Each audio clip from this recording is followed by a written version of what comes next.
स्वागत करता हूं मैं आपका मेरे YouTube चैनल अंतरिक्ष का रहस्य और आपको इस खास मौके पर देखकर मुझे बहुत खुशी हो रही है।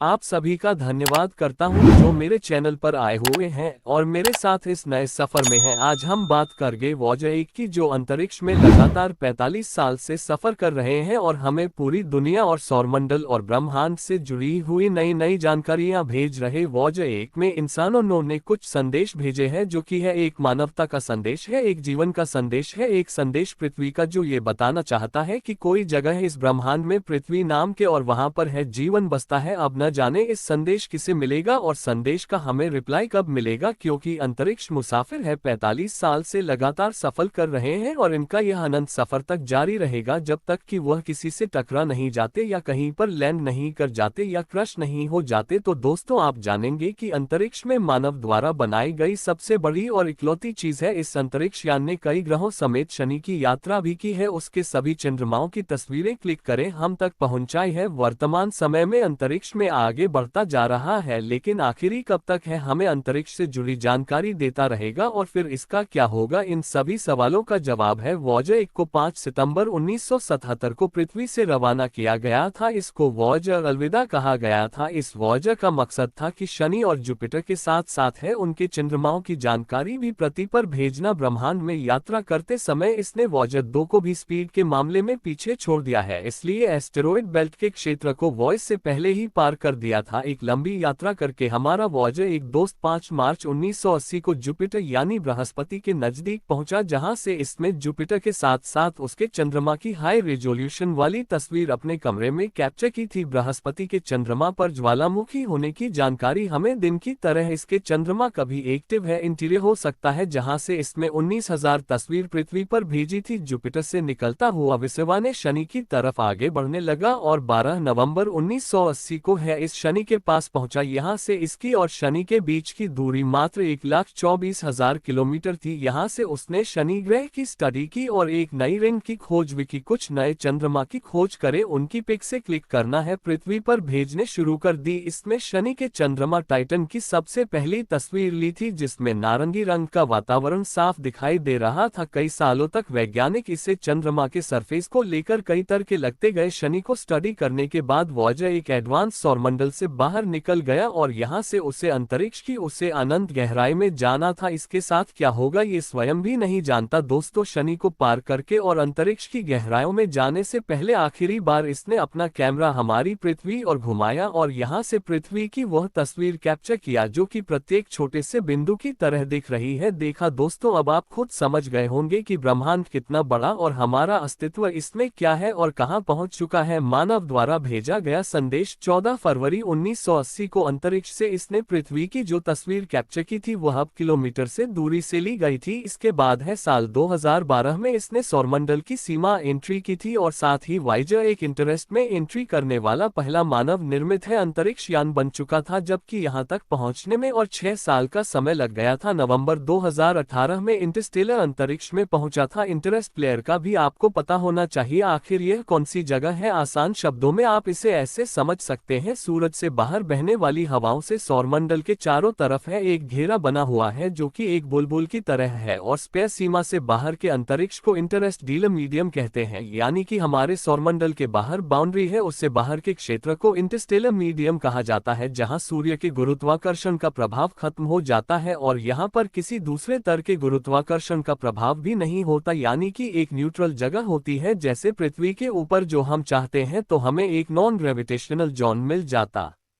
है जहां गुरुत्वाकर्षण काम करता है और नहीं किसी दूसरी चीज का या फिर दोनों का बराबर काम करता है। इंटरस्टेलर स्पेस से इस यान ने एक साउंड रिकॉर्ड किया था, लेकिन सुनने में काफी है। दोनों ही की अंतरिक्ष यात्रा अभी तक जारी है और अब तक इन दोनों ने पृथ्वी पर ब्रह्मांड तमाम जानकारियां पहुंचाने में काफी मदद की है और आगे भी शायद देता रहेगा, लेकिन हो सकता है कुछ साल बाद इसे बंद कर दिया जाएगा, जिसकी वजह है इसके काम करने की ताकत का कमजोर होना। अभी इसका कोई समस्या नहीं देखने को मिली है। एंटीना लगातार सिग्नल भेज रहा है, यानी कि वह सही से कम कर रहा है और पृथ्वी की तरफ है। इसने हाल ही में एक नया डाटा भेजा है। इस डाटा के आधार पर है हम की आवाज को डिटेक्ट किया जा सकता है, जो धरती से 14 अब मील दूर स्थित है। सितारों के बीच पाए जाने वाली गैस से निकलती है प्लाज्मा की आवाज रिकॉर्ड की है, जिससे 99.9% है ब्रह्मांड बना है। तो उसे दोनों इंसानों के लिए ऐसे पहले स्पेस मिशन में एक रहे हैं। इसका कंट्रोल कंप्यूटर के हाथ में था। 40 साल बाद भी दोनों ये खुद से अपना सफर तय कर रहे हैं और जरूरत पड़ने पर अपना बैकअप सिस्टम ऑन कर देते हैं। आप जब टेक्नोलॉजी के मामले में हमने काफी ज्यादा तरक्की कर ली है, काफी पुराने पड़ चुके हैं और अब हमें बूढ़ा भी कह सकते हैं, और इसके लिए पूरी दुनिया में रेडियो सिग्नल सेंटर बना दिए हैं। इस तरह साइन बड़ी बड़ी सैटेलाइट से आने वाले सिग्नल पकड़ता है कि शनि के चंद्रमा की तस्वीर भेजी थी, देखकर सभी लोग हैरान रह गए थे। वह तो और स्टार वॉर्स फिल्म का था, इसलिए वैज्ञानिकों को डेथ स्टार का फिल्म नाम दिया था। शनि के छालों के नए राज बताए थे। इस मिशन से पता चला था कि शनि के ग्रह टाइटन पर है बड़ी तादाद में पेट्रोकेमिकल है और यहाँ मीथेन गैस की बारिश होती है। वाइजर एक एडमिशन के जरिए हमें शनि के छोटे से चंद्रमा पता चला था। बाद में कैसे नहीं हो जेंट्स मिशन के जरिए इसके बारे में कई जानकारियां मिली थी। आज की तारीख में सौरमंडल में जिंदगी के सबसे ज्यादा शनि के चंद्रमा पर ही दिखाई देते हैं। 2013 में स्पेसक्राफ्ट सौरमंडल से दूर निकल गया, लेकिन अभी भी यह ज्ञान हमें जानकारियां भेज रहा है। जल्दी पॉजिटिव बाहर निकल जाएगा। दोनों ही स्पेसक्राफ्ट में एटॉमिक बैटरी लगी है, जल्दी इसे बिजली बना बंद हो जाएगी। हर साल बिजली बनती है, हमें बहुत सावधानी से वाइजर मिशन को जारी रखना है। इसके पुराने पड़ चुके यंत्र बंद किया जा रहे हैं, दोनों के कैमरे बंद किया जा चुके हैं कि अंतरिक्ष में बहुत ज्यादा दे रहा है और वहां देखने के लिए कुछ भी नहीं है। बिजली बच्चा करे, अंतरिक्ष में काम बनाए रखा जा सकता है। अगले 10 सालों में दोनों को पूरी तरह से बंद करना होगा। ये पूरी मानवता के लिए बहुत दुखद दिन होगा। हालांकि तब तक है दोनों ने अपने बेहद दिलचस्प जिंदगी का सफर पूरा कर लिया होगा और तब भी यह मानवता का संदेश लेकर आगे बढ़ रहे होंगे। लेकिन दोनों स्पेसक्राफ्ट अंतरिक्ष में हमेशा मौजूद रहेंगे। शायद किसी और सभ्यता को इंसानियत के लिए मिल जाए। 1977 की दुनिया अंतरिक्ष में जी रही है, पूरा कर लिया होगा और तब भी यह मानवता का संदेश लेकर आगे बढ़ रहे होंगे। लेकिन दोनों ही स्पेसक्राफ्ट अंतरिक्ष में हमेशा मौजूद रहेंगे। शायद किसी और सभ्यता को इंसानियत के लिए दूध मिल जाए, फिर वह फोन रिकॉर्ड के जरिए मानव का संदेश पढ़ सके। बॉयज एडमिशन के जरिए 1977 की दुनिया अंतरिक्ष में जी रही है। वाइजर एडमिशन ने इंसान को अमर कर दिया है। नासा का वाइजर शनि पृथ्वी से 14 अब मील दूर मौजूद है और हर दिन ये दूरी बढ़ती जा रही है। इस वजह से जानकारी को पृथ्वी पर वापस भेज सकता है। इस स्पेसक्राफ्ट से वैज्ञानिक को हर सेकंड में सिर्फ 160 बीट्स की जानकारी मिलती है। जब स्पेसक्राफ्ट को लॉन्च किया गया था तो 21 किलोबाइट तक जानकारी भेज सकता था। बजट की जानकारी को पृथ्वी पर है मौजूद डीप स्पेस नेटवर्क के जरिए ट्रांसमिट किया जाता है। डीप स्पेस नेटवर्क है धरती पर चारों ओर डॉट की तरफ फैले हुए है। नास की वीडियो में बस इतना ही। अगर वीडियो पसंद आए तो लाइक कीजिए।